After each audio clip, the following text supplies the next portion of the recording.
तो आज मैं आप लोगों के लिए अगेंस्ट द स्काई सुप्रीम के लेटेस्ट एपिसोड को लेकर आ गया हूं। तो मुझे उम्मीद है कि आप लोगों को यह एपिसोड पसंद आएगा। तो प्लीज़ आप लोग वीडियो को लाइक कर दीजिएगा।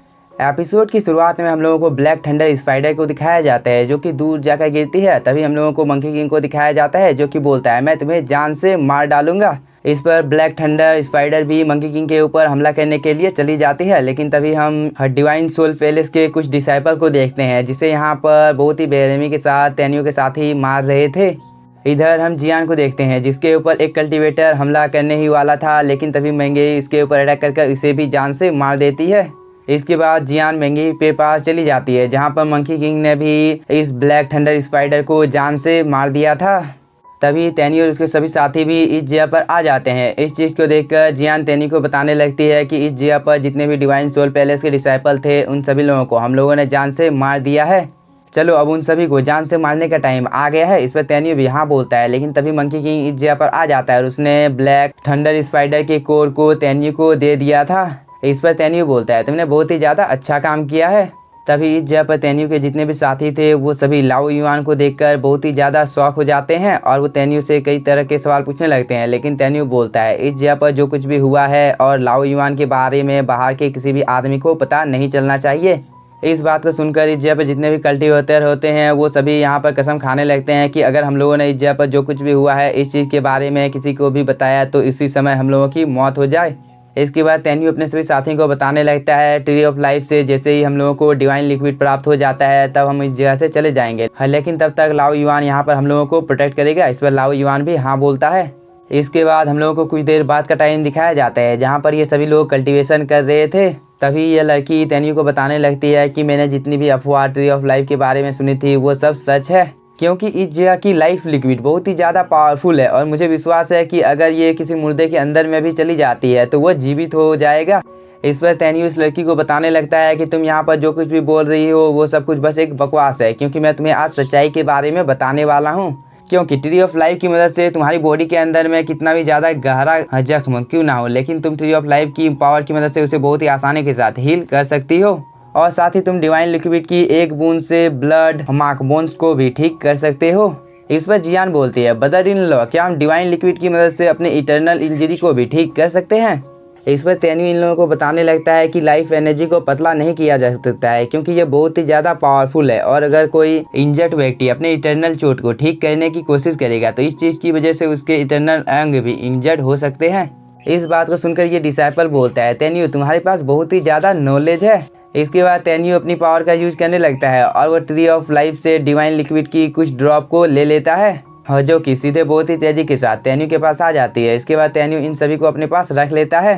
इसके बाद तैनियो अपने सभी साथियों को बोलता है अब हम लोगों को इस जगह से जाना चाहिए। इस पर मैंगे बोलती है तैनियो तुम्हें ट्री ऑफ लाइफ को इस जगह से दूर ले जाना चाहिए।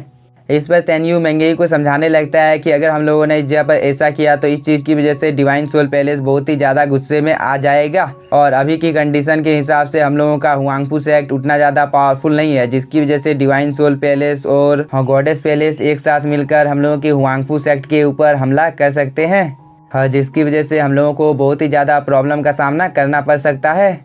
इस बात को सुनकर ये डिसाइपल बोलता है ब्रदर तैनियो यहाँ पर बिल्कुल ठीक बोल रहा है। इसके बाद तैनियो ट्री ऑफ लाइफ की ओर देखने लगता है और वो बोलता है एक दिन मैं सेंगहुन पैलेस को डिस्ट्रॉय कर दूंगा। इसके बाद मैं ट्री ऑफ लाइफ को बहुत ही आसानी के साथ हासिल कर सकता हूँ, लेकिन फिलहाल के लिए मुझे अभी ट्री ऑफ लाइफ को इसी जगह पर छोड़ना होगा। तभी जियान तैनियो के पास आ जाती है और वो बोलती है अब हम लोगों को डीमन टावर की ओर जाना चाहिए। इस पर तैनियो अपने सभी साथियों को बताने लगता है कि तुम सभी लोग कुछ देर तक मेरा इस जगह पर इंतजार करो, क्योंकि मैं ग्लेशियर के पास जाकर इस बात का पता लगाना चाहता हूँ कि उस जगह पर हिमखंड कहाँ से आए हैं। इस पर यह कल्टीवेटर तैनियो को बोलता है ब्रदर तैनियो आप बेझिझक इस जगह से जा सकते हैं, हम सभी लोग आपके आने का इस जगह पर इंतजार करेंगे। तभी मैंगेई जियान और सिहाव तैनियो को बोलते हैं हम लोग भी तुम्हारे साथ जाएंगे क्योंकि हम लोगों को तुम्हारी बहुत ही ज़्यादा चिंता हो रही है। इस पर तैनियो बोलता है तुम लोगों को इस जगह से जाने की कोई भी जरूरत नहीं है क्योंकि मैं बिल्कुल ठीक हूँ और तुम लोगों को इसी जगह पर रहकर इन सभी लोगों को प्रोटेक्ट करना है। इस पर मैंगे बोलती है तब तुम्हें खुद को प्रोटेक्ट करना होगा। इस पर तैनियो बोलता है तुम लोगों को मेरी चिंता करने की कोई भी जरूरत नहीं है और जब तक मैं इस जगह पर नहीं आता हूँ तब तक कोई भी इस केव को छोड़कर नहीं जाएगा। इसके बाद हम लोगों को कुछ देर बाद का टाइम दिखाया जाता है जहाँ पर लाओ यान और तैनियो ग्लेशियर के पास आ गए थे और इस जगह पर अभी भी ग्लेशियर कंटिन्यू बढ़ रहा था। इस चीज़ को देखकर तेन्यू बोलता है आखिरकार इस जगह पर इतनी अमाउंट में ग्लेशियर कैसे बढ़ सकती है, इसके पीछे जरूर ही कोई सीक्रेट छिपा हुआ होगा। इस पर लाओ युआन तेन्यू को बोलता है पास ही में हिम माउंटेन है, हम लोगों को उस जगह पर जाकर देखना चाहिए क्योंकि वह बहुत ही तेजी के साथ बढ़ रहा है।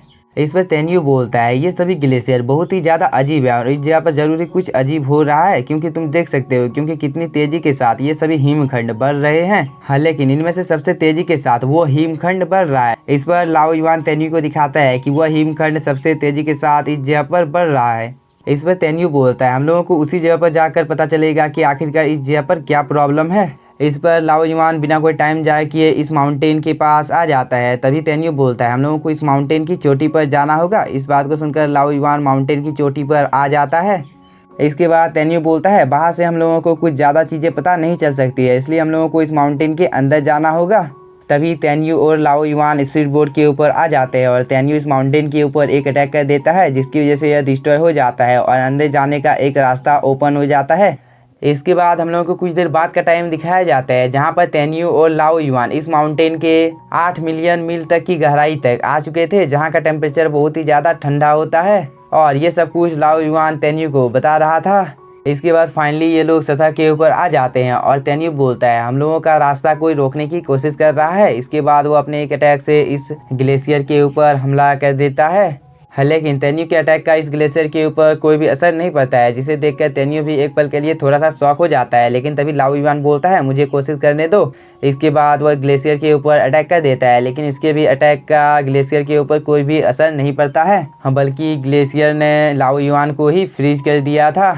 इस पर तेन्यू बोलता है लाओ युआन क्या तुम ठीक हो? इस पर लाओ युआन बोलता है मैं बिल्कुल ठीक हूँ। इसके बाद वह इस चीज़ को डिस्ट्रॉय कर देता है और वो तेन्यू को बताने लगता है कि ये आइस बहुत ही ज़्यादा पावरफुल है क्योंकि अगर ये एक कल्टीवेटर होता तो वो कल्टीवेशन के ग्रेट परफेक्शन ऑफ सोल रेलम तक पहुंच गया होता जो कि एक बहुत ही ज़्यादा पावरफुल लेवल है। और जब भी हम लोग इस आइस के ऊपर हमला करते हैं तब इस चीज़ की वजह से हम लोगों की बॉडी फ्रीज हो जाती है और इस चीज़ की वजह से कोई नॉर्मल कल्टीवेटर मर भी सकता है। तभी तेन्यू बोलता है तुम्हें चिंता करने की कोई भी जरूरत नहीं है क्योंकि मेरे पास होंगमेंग आइस फायर है जिसकी वजह से हम लोग बहुत ही आसानी के साथ इस चीज़ को डिस्ट्रॉय कर सकते हैं। इसके बाद तेन्यू अपने होंगमेंग आइस फायर को इस जगह पर रिलीज करता है जिसकी वजह से बहुत सारे वेपन इस जगह पर अपेयर हो जाते हैं। इसके बाद तेन्यू इन वेपन के बारे में हम लोगों को बताने लगता है कि तुम इन वेपन को इस जगह पर देख सकते हो जो कि इस जगह पर जितने भी कल्टीवेटर थे उन सभी की है जो कि इस आइस बॉल को डिस्ट्रॉय करने के लिए इस जगह पर आए थे। लेकिन इस आइस बॉल ने अपनी एनर्जी को रिलीज किया होगा जिसकी वजह से इस जगह पर जितने भी कल्टीवेटर आए थे उन सभी की मौत हो गई है। इसके बाद तेन्यू अपने होंगमेंग फ्लेम को एक्टिवेट करके इस आइस बॉल के ऊपर हमला कर देता है और वो बोलता है अब इस आइस बॉल को टूट जाना चाहिए। लेकिन तभी वो इस चीज़ को देखकर थोड़ा सा शॉक हो जाता है कि इस चीज़ का इसके ऊपर कोई भी असर नहीं पड़ा है। अगर ऐसा ही चलता रहा तो यहाँ पर सैकड़ों सालों का टाइम लग जाएगा इस चीज़ को टूटने में। तभी तेन्यू अपनी स्वॉर्ड को अपेयर कर लेता है और वो इस आइस बॉल के ऊपर हमला करने लगता है जिसकी वजह से इसमें क्रैक पड़ जाते हैं। इस चीज़ को देखकर तेन्यू बोलता है होंगमेंग फ्लेम काम कर रहा है। लेकिन तभी ये क्रैक दोबारा से ठीक हो जाते हैं। इस चीज़ को देखकर तेन्यू लाओ युआन को बताने लगता है कि मैं तो इस चीज़ को डिस्ट्रॉय नहीं कर सकता हूँ, अब तुम्हारी बारी है क्योंकि ये आइस बॉल बहुत ही ज़्यादा अजीब है। इस पर लाओ युआन भी अपने जाइंट फॉर्म को ले लेता है और वो कंटिन्यू इस आइस बॉल के ऊपर हमला करने लगता है जिसकी वजह से इस आइस बॉल में बहुत सारे क्रैक पड़ जाते हैं। लेकिन तभी लाओ युआन रुक जाता है। इस चीज़ को देखकर तेन्यू बोलता है तुम आखिरकार किस लिए रुके हो? इस पर लाओ युआन बताने लगता है कि इस आइस बॉल के अंदर में और एक ट्रांसपेरेंट बॉल है जो कि बहुत ही ज़्यादा पावरफुल है और अभी की कल्टीवेशन के हिसाब से मैं इस चीज़ को डिस्ट्रॉय नहीं कर सकता हूँ। इस पर तेन्यू बोलता है अभी हम लोगों की कल्टीवेशन उतनी ज़्यादा नहीं है कि हम लोग इस आइस बॉल को डिस्ट्रॉय कर सकते हैं, इसलिए फ्यूचर में जब हम लोगों की कल्टीवेशन बहुत ही ज़्यादा बढ़ जाएगी तब हम लोग इस जगह पर दोबारा से आएंगे। लेकिन फिलहाल के लिए अब हम लोगों को अपने साथियों के पास चले जाना चाहिए क्योंकि हम लोगों ने इस जगह पर बहुत ही ज़्यादा टाइम बिता दिया है क्योंकि मेंगेई और अन्य लोग हम लोगों का इंतजार कर रहे होंगे। इस पर लाओ युआन भी हाँ बोलकर जाने की तैयारी करने लगता है लेकिन तभी इस आइस बॉल में कुछ हलचल होने लगती है। इस पर लाओ युआन बोलता है मास्टर इस आइस बॉल के अंदर में कुछ हलचल हो रही है। इस पर तेन्यू बोलता है तुम यहाँ पर किस बकवास के बारे में बात कर रहे हो? तभी लाओ युआन बोलता है मैं आपके फॉर्मर वाइफ के बारे में बात कर रहा हूँ, यानी कि फेंग लैक्सुआन के बारे में। इस बात को सुनकर तेन्यू भी बहुत ही ज़्यादा शॉक हो जाता है। लेकिन इसी के साथ हम लोगों का ये एपिसोड हो जाता है खत्म। तो अगर आप लोगों को वीडियो पसंद आया होगा तो चैनल को सब्सक्राइब कीजिए और वीडियो को like. Thank you for watching.